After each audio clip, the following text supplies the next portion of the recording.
Welcome back. So the next thing we're going to be working on is addressing other perspectives.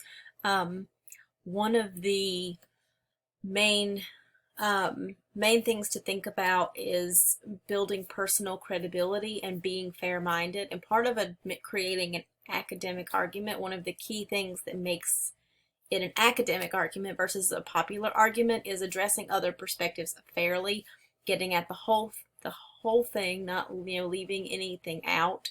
Because remember, it's arguing to be heard for other people to understand how you interpret the research that you've done. So a couple of things. So this is, as I just said, like addressing other perspectives is a strategy for building ethos or personal credibility. It shows that you're fair-minded and that you're doing your best not to create an unbiased, you're doing your best to create an unbiased argument. And it also helps build the logic of your argument, because if you can show, if you can address fairly other perspectives, like bring them up, or solutions or theories, or you can show what might be concerning about them and how your side or your perspective or your solution might work better or be stronger, then that actually helps your argument as opposed to leaving it out. So a couple terms we're going to cover are, one, a counter argument, which basically is another way of saying like other perspectives or ideas or concerns or solutions. So in order to write an argument, and in order to be a part of that conversation, there must be a conversation with varying ideas. One of the things we brainstormed earlier is figuring out what your actual debate is. Is it a very clear for or against, should or shouldn't? Or is it discussing different solutions or different causes for something, or different concerns? So there needs to be different perspectives. If there aren't, then there's not really a paper to write. And so when I say your counter argument, I'm just saying a different perspective that you're going to cover other than yours. A refutation is another thing. It's how you're going to address your counter argument. So, if you are going through a different solution, and when you're explaining what might not work about that solution, that's your refutation. That's the way you are going to address that other side. So what you would typically do for that is you would identify what the other perspective is, or maybe the misconception or the other solution. You would describe it, maybe point out some positives, but you wouldn't leave it at that. You would then refute it, either point out the flaws, bring up, possible questions or concerns that you have, and explain why, yours might be stronger. There's a couple of ways to do refutation in an essay, which is just, again, addressing other perspectives. I think everyone assumes that it has to be very specific, that there's a specific argument made by a certain person. You have a certain source, speaker, expert that you're gonna reference to talk about this perspective, and you might I ask you to kind of do this in your Studio 4 and look for other perspectives in your annotated bibliography as well. So you may have a couple of sources that really are addressing a different perspective, and that's a specific refutation. Sometimes it's more general. Sometimes it's a large,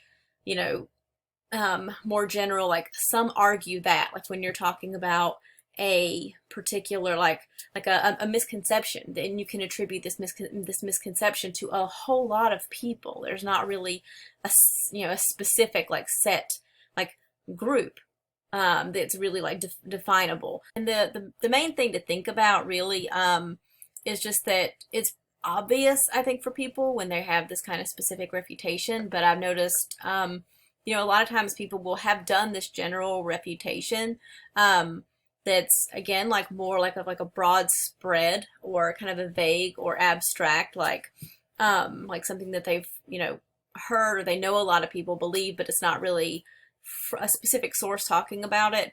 They'll think that they haven't done it, and they have. So just kind of be something to be aware of and be kind of looking for. So a couple of tips. There's a couple ways, once you have your counter arguments, how you might respond. You might be conceding that your opponent has a point, but explain why your argument's stronger nonetheless. Or you might reject their counter argument altogether, and explain why it's mistaken. either way, either way you go about it, however you choose to go about it, you want to make sure that you have left your reader with a sense that your argument is stronger. You don't want to explain like their side, my side, and then not say anything, not really hit home the point that this is stronger for some reason. And when you're summarizing those opposing arguments, be charitable. Remember, you're trying to be fair-minded and objective, and one of the ways to really build that sense of trust with your reader is not by attacking or getting over emotional. Again, like with the other side, it's really looking for how you can fairly word and present and maybe point out where there are like good points. And next, where to include it. So refutation can go in a couple of different places. You can put it at the beginning. It could be what you decide to start with. If the issue is well known, it's typically best to address other concerns up front. One, because they already know, what they already know, like a lot about it. They're going to be waiting for you to address certain things. So it's best to get it out of the way.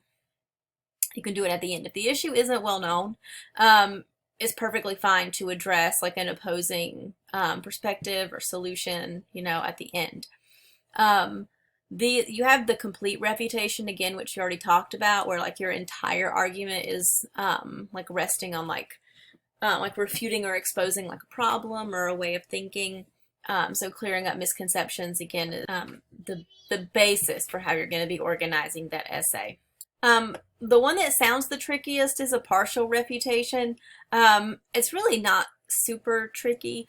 If you know how the rest of your essay is going to go, partial is where it's more effective. Like you might have like some general refutation to make early on in addressing some things. You might have something more specific from a source to talk about later. It's more of a where it fits or where it's most appropriate. So there's not really a like beginning, end, or solid. It's just sort of as needed, which a lot of essays work that way. I do find that like either doing it at the beginning or at the end are the most common, but you may find that you're here, and that's something you just want to kind of think about and be prepared for. Okay, so after jotting down some ideas, let's just write a little bit of reflection and brainstorming specifically about addressing other perspectives and kind of think about this a little bit more.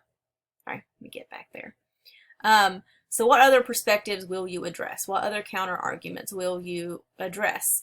So we're doing a little bit of working with this in the Studio 4 if you're there. We also did a little bit of like in the previous brainstorming, as I said earlier, like figuring out what exactly the debate is, and that can kind of help you also. Like the debate might not be an obvious like for or against. You might be addressing like different ideas for policy changes or different opinions about or causes or effects, different concerns. But be thinking about like where is the conversation? Like what are the counter arguments you need to address? How much of your essay is going to be focused on it? So I guess kind of thinking about like, are you doing like a and where is the best place? It kind of builds off of that. But like, are you doing clearing up misconceptions, or like your whole essay is kind of about that? Do you have like just something that like a different solution that you need to cover at the end? Like how big a part of your essay does it need to be? Especially if there's like maybe several different solutions, you might want to think about like where that's going to be. So there's some questions here just to kind of help you think about that. And in the next video, we'll talk about some ideas for selecting some sources for your essay. Peace.